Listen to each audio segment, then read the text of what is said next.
ওই আরকান আর্মির সাথে তাদের সাথে মোকাবেলা করার জন্য আমাদের দেশের ডিফেন্স এসে এখানে অবস্থান নিয়ে একটা সুন্দর পরিবেশ জনগণের মধ্যে একটা সাহসের সঞ্চার হয় মতো কাজ করতে হবে সরকারকে। শুক্রের ভাষা আপনারা বুঝেছেন।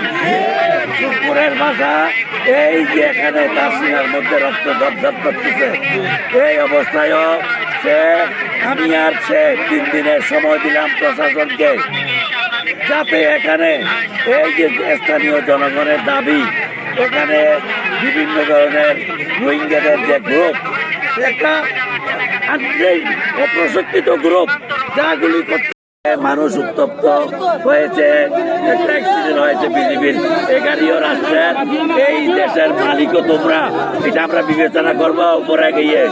সেটার জন্য তোমরা আমাকে ছেড়ে দাও, আমি দেখি আমার কথায় এটা কথা বলতেছি। আমি কক্সবাজার যাচ্ছি, আমি সেটার জন্য কক্সবাজার যাচ্ছি। সেখানে একটি মানুষ মারা গেছে, একটা আহত হয়েছে, গাড়ি ভেঙেছে, সেটা তিনটা নিয়ে আমি কক্সবাজারে এখন কথা বলার জন্য আমি চলে যাবো।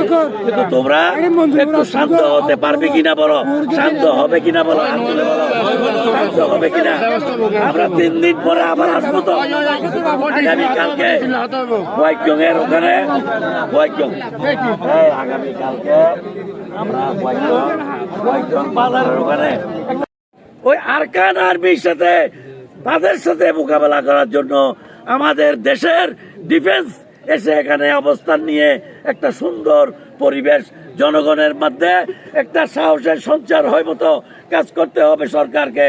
এটা দৃষ্টি আকর্ষণ করে আমরা আজকে শান্ত হয়ে যাব। আজকে 3 দিন পরে, না হলে আবার এই জনতা